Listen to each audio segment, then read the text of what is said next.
Welcome back to the Talking Ketamine podcast. This is episode 47, The Patient's Voice. We talk a lot about receptors and protocols on this show, but today we're going to talk about the most important data point of all. What it actually feels like to be the person in the chair. That really is the crucial shift. I mean, for clinicians, success is often this quantifiable thing. Yeah. A metric on a checklist, right? Like a score on a symptom scale. Exactly. But for the person living with treatment-resistant depression, success is, well, it's how they live. It's their ability to connect with people again, that sudden return of motivation. Or just clarity. So our conversation today is really a pivot away from those efficacy metrics and toward the subjective human experience. It is. And to guide us, we're looking at a comprehensive synthesis of qualitative studies by Walasek and colleagues. This review gathers the collective voice of many patients to understand what influences their engagement and adherence to the treatment. That sounds absolutely essential. We need to talk about the person, not just the drug. So, our mission here is to trace the experience as patients define it. We'll start with their mindset beforehand, move through the acute state, and then the whole emotional journey after. So let's start at the beginning. Before the first dose is even given, what's the emotional state they're in?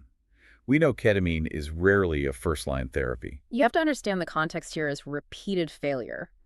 Patients who get to this point have, often spent years in severe depressive episodes, trying one thing after another. And nothing has worked. Nothing. So the profound feeling they describe is just desperation. They consistently say they've run out of options and were willing to try almost anything to just get back to basic functioning. It's positioned as a last resort. Almost universally, yes. A true last-ditch attempt. When someone is that desperate, how do they even hold on to any hope? It must be exhausting. Well, that brings up the key conflict. Ambivalence. The desperation is there, but it coexists with this very cautious, anticipatory hope. A little flicker. A tiny flicker.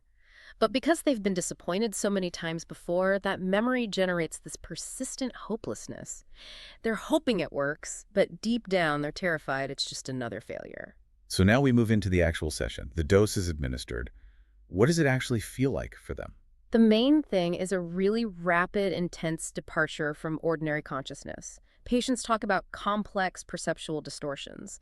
It's more than just seeing colorful spirals. Deeper than that. Oh, much deeper. It's a profound change in their perception of their own body, of space, of time. You hear things like, my hands felt backwards, or I was floating in an empty void. It's very dreamlike. That sounds fundamentally disruptive. Is the feeling generally a positive one, like euphoric? It's highly variable. Many do report euphoria, a pronounced high, but the emotional tone can just shift on a dime.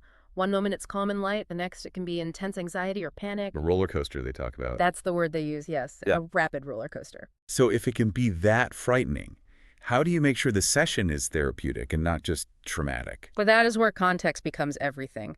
The research is so clear on this.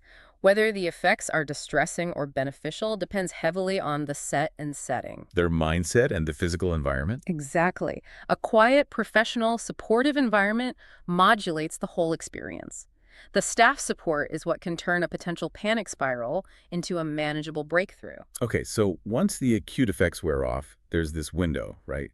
The post-acute afterglow. Yes, and the metaphor patients use for this is incredibly powerful. They call it lifting the blanket. I like that. It's not about being instantly happy. No, not at all. It signifies a lighter, more neutral mood. That emotional weight that kept them stuck is just lifted. Worries that were paralyzing feel less charged, more like concrete tasks you can actually solve. And that must feel like a huge relief. It is. Patients report more energy, less rumination, and really critically improved social connectedness. Relationships feel easier. And this typically lasts from several days up to maybe 2 or 3 weeks. But for many, it is temporary. And this leads to that really critical hurdle, the symptoms coming back. And this is the emotional crash.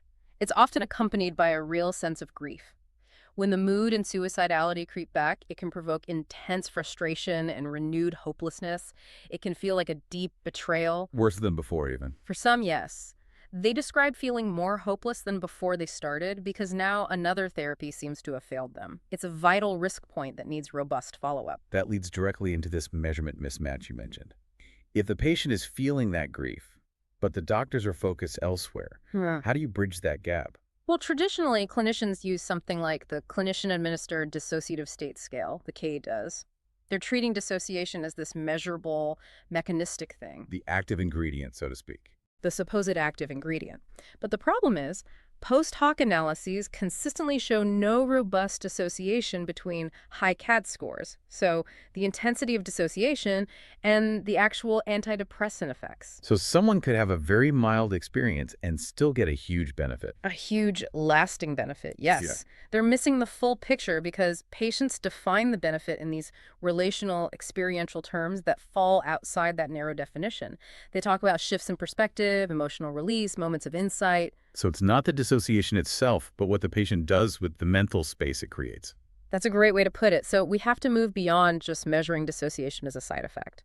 We need to integrate other measures like the mystical experience questionnaire and, crucially, patient-reported outcomes. Like asking them if they're satisfied. Exactly. Something like the TSQM-9 captures overall satisfaction and quality of life, and that satisfaction score directly influences their motivation to continue. But even if the experience is positive, there are these huge real-world obstacles. Let's talk about why people stop, beyond side effects like nausea.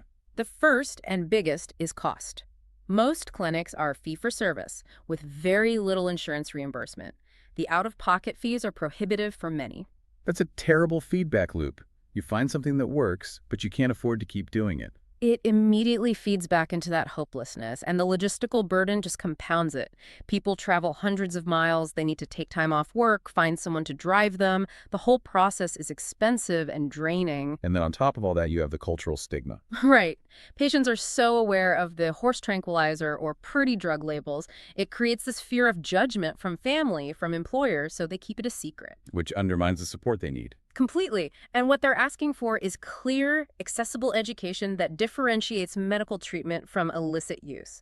They want it normalized as an evidence-based option. So after all this, it seems like the environment, the human element, is just as important as the pharmacology. It's integral, not secondary. Patients frame the therapeutic relationship, feeling safe, looked after, as a core benefit. Some value it so highly they say the staff support is almost 50% of the therapeutic outcome. 50%, that's an incredible statistic. It's not just a comfort, it's part of the mechanism. Exactly. Supportive staff help patients integrate the difficult emotions that come up. They transform potential trauma into manageable, meaningful change. This can't be just an isolated procedure. It has to be embedded in ongoing relational care. Especially for when those benefits start to wane, that human relationship can be the difference between a manageable setback and a catastrophic relapse into hopelessness. So we've traced this whole journey. It's clear that preparation, managing expectations, and relational support are the most impactful variables. And the challenge this presents is that clinical implementation has to align with what patients define as recovery. We have to integrate those experiential measures and satisfaction scores. The goal should be designing services that are as humane and supportive as the rapid relief the drug can offer. I think the final thought here is, if a patient sees the clinician's empathy as half the outcome, what does that say about healthcare systems that prioritize fast throughput over deep relational care? It's a question we should all be thinking about. Thank you for joining us for this exploration of the patient's voice.